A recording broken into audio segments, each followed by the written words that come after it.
I grew up to study the brain because I have a brother who has been diagnosed with a brain disorder, schizophrenia. And as a sister, and later as a scientist, I wanted to understand, why is it that I can take my dreams, I can connect them to my reality, and I can make my dreams come true? What is it about my brother's brain and his schizophrenia that he cannot connect his dreams to a common and shared reality, so they instead become delusion? So I dedicated my career to research into the severe mental illnesses, and I moved from my home state of Indiana to Boston, where I was working in the lab of Dr. Francine Bennis in the Harvard Department of Psychiatry. And in the lab, we were asking the question, what are the biological differences between the brains of individuals who would be diagnosed as normal control, as compared with the brains of individuals diagnosed with schizophrenia, schizoaffective, or bipolar disorder? So we were essentially mapping the microcircuitry of the brain, which cells are communicating with which cells, with which chemicals, and then in what quantities of those chemicals. So there was a lot of meaning in my life because I was performing this type of research during the day. But then in the evenings and on the weekends, I traveled as an advocate for NAMI, the National Alliance on Mental Illness. But on the morning of December 10, 1996, I woke up to discover that I had a brain disorder of my own. A blood vessel exploded in the left half of my brain. And in the course of 4 hours, I watched my brain completely deteriorate in its ability to process all information. On the morning of the hemorrhage, I could not walk, talk, read, write, or recall any of my life. I essentially became an infant in a woman's body. If you've ever seen a human brain, it's obvious that the two hemispheres are completely separate from one another. And I have brought for you a real human brain.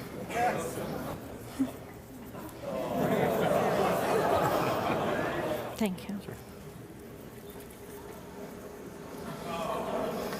So this is a real human brain.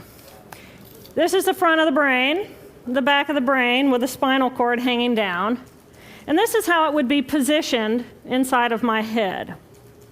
And when you look at the brain, it's obvious that the two cerebral cortices are completely separate from one another.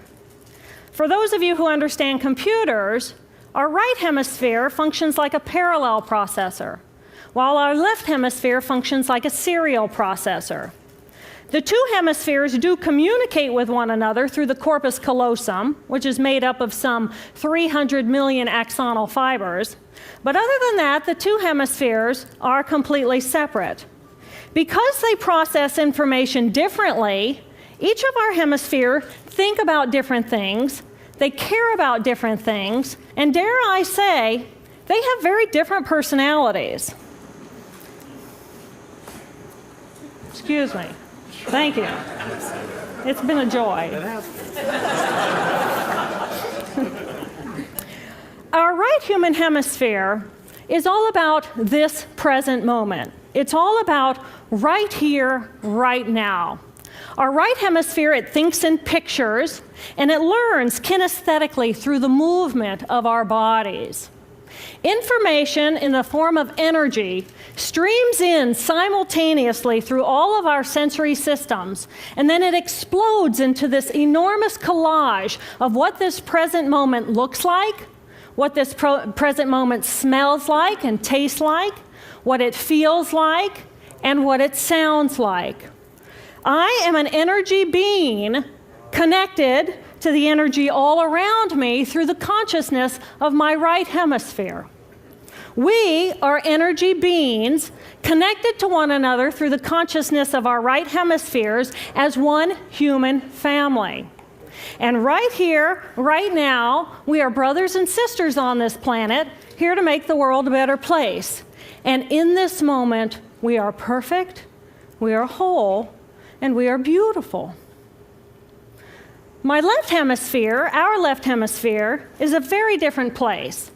Our left hemisphere thinks linearly and methodically. Our left hemisphere is all about the past, and it's all about the future. Our left hemisphere is designed to take that enormous collage of the present moment and start picking out details, and more details about those details. It then categorizes and organizes all that information, associates it with everything in the past we've ever learned, and projects into the future all of our possibilities. And our left hemisphere thinks in language. It's that ongoing brain chatter that connects me and my internal world to my external world. It's that little voice that says to me, hey, you got to remember to pick up bananas on your way home. I need them in the morning. It's that calculating intelligence that reminds me when I have to do my laundry. But perhaps most important, it's that little voice that says to me, I am. I am. And as soon as my left hemisphere says to me, I am, I become separate. I become a single, solid individual, separate from the energy flow around me and separate from you. And this is the portion of my brain that I lost on the morning of my stroke. On the morning of the stroke, I woke up to a pounding pain behind my left eye. And it was the kind of pain, caustic pain, that you get when you bite into ice cream. And it just gripped me, and then it released me. And then it just gripped me, and then it released me. And it was very unusual for me to ever experience any kind of pain, so I thought, okay, I'll just start my normal routine. So I got up and I jumped onto my cardio glider, which is a full body, full exercise machine. And I'm jamming away on this thing, and I'm realizing that my hands look like primitive claws grasping onto the bar. And I thought, that's very peculiar. And I looked down at my body, and I thought, whoa, I am a weird-looking thing. And it was as though my consciousness had shifted away from my normal perception of reality, where I'm the person on the machine having the experience, to some esoteric space where I'm witnessing myself having this experience. And it was all very peculiar, and my headache was just getting worse, so I get off the machine, and I'm walking across my living room floor, and I realize that everything inside of my body has slowed way down. And every step is very rigid and very deliberate. There's no fluidity to my pace, and there's this constriction in my area of perception, so I'm just focused on internal systems. And I'm standing in my bathroom getting ready to step into the shower, and I could actually hear the dialogue inside of my body. I heard a little voice saying, okay, you muscles, you got to contract, and you muscles, you relax. And then I lost my balance, and I'm propped up against the wall. And I looked down at my arm, and I realized that I can no longer define the boundaries of my body. I can't define where I begin and where I end, because the atoms and the molecules of my arm blended with the atoms and molecules of the wall. And all I could detect was this energy. And I'm asking myself, what is wrong with me? What is going on? And in that moment, my brain chatter, my left hemisphere brain chatter, went totally silent. Just like someone took a remote control and pushed the mute button. Total silence. And at first I was shocked to find myself inside of a silent mind. But then I was immediately captivated by the magnificence of the energy around me. And because I could no longer identify the boundaries of my body, I felt enormous and expansive. I felt at one with all the energy that was, and it was beautiful there.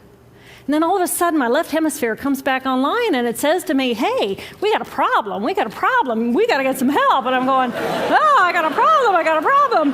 So it's like, okay, I got a problem. But then I immediately drifted right back out into the consciousness, and I affectionately refer to this space as La La Land. But it was beautiful there. Imagine what it would be like to be totally disconnected from your brain chatter that connects you to the external world. So here I am in this space, and my job and any stress related to my job, it was gone. And I felt lighter in my body. And imagine all of the relationships in the external world and any stressors related to any of those, they were gone. And I felt this sense of peacefulness. And imagine what it would feel like to lose 37 years of emotional baggage. Oh, I felt euphoria. Euphoria. It was beautiful there. And then again, my left hemisphere comes online and it says, hey, you've got to pay attention. We've got to get help. And I'm thinking, I got to get help. I got to focus. So I get out of the shower and I'm mechanically dressed and I'm walking around my apartment and I'm thinking, I got to get to work. I got to get to work. Can I drive? Can I drive? And in that moment, my right arm went totally paralyzed by my side. Then I realized, oh my gosh, I'm having a stroke. I'm having a stroke. And then the next thing my brain says to me is, wow, this is so cool. This is so cool. How many brain scientists have the opportunity to study their own brain from the inside out?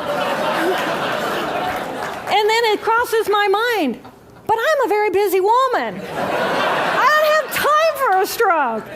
It's like, okay, I can't stop the stroke from happening, so I'll do this for a week or two, and then I'll get back to my routine. Okay, so I got to call help. I got to call work. I couldn't remember the number at work. So I remembered in my office I had a business card with my number on it. So I go into my business room, and I pull out a 3-inch stack of business cards. And I'm looking at the card on top. And even though I could see clearly in my mind's eye what my business card looked like, I couldn't tell if this was my card or not, because all I could see were pixels. And the pixels of the words blended with the pixels of the background and the pixels of the symbols, and I just couldn't tell. And then I would wait for what I call a wave of clarity.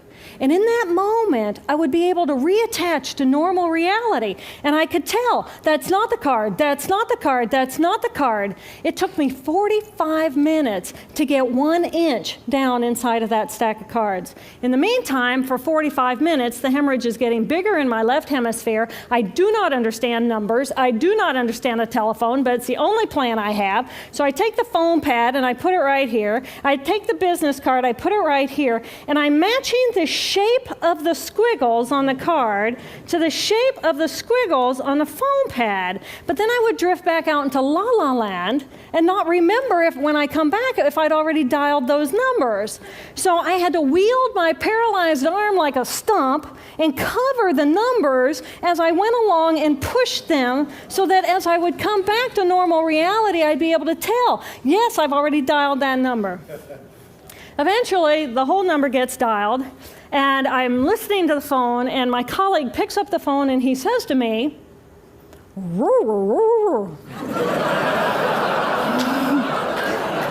I think to myself, oh my gosh, he sounds like a golden retriever.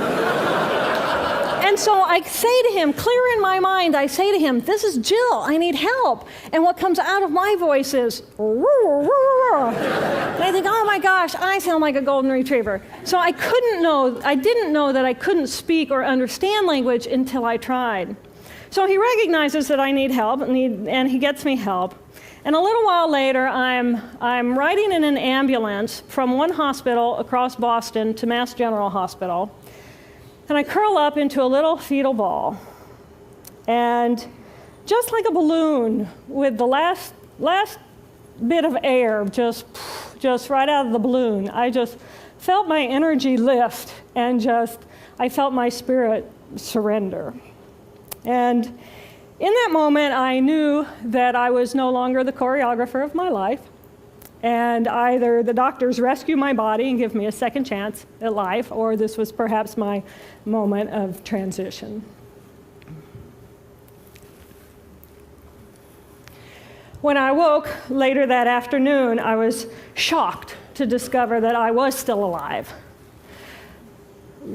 When I felt my spirit surrender, I said goodbye to my life, and my mind was now suspended between two very opposite planes of reality. Stimulation coming in through my sensory systems felt like pure pain. Light burned my brain like wildfire, and sounds were so loud and chaotic that I could not pick a voice out from the background noise, and I just wanted to escape. Because I could not identify the position of my body in space, I felt enormous and expansive, like a genie just liberated from her bottle. And my spirit soared free like a great whale gliding through a sea of silent euphoria. Nirvana. I found nirvana.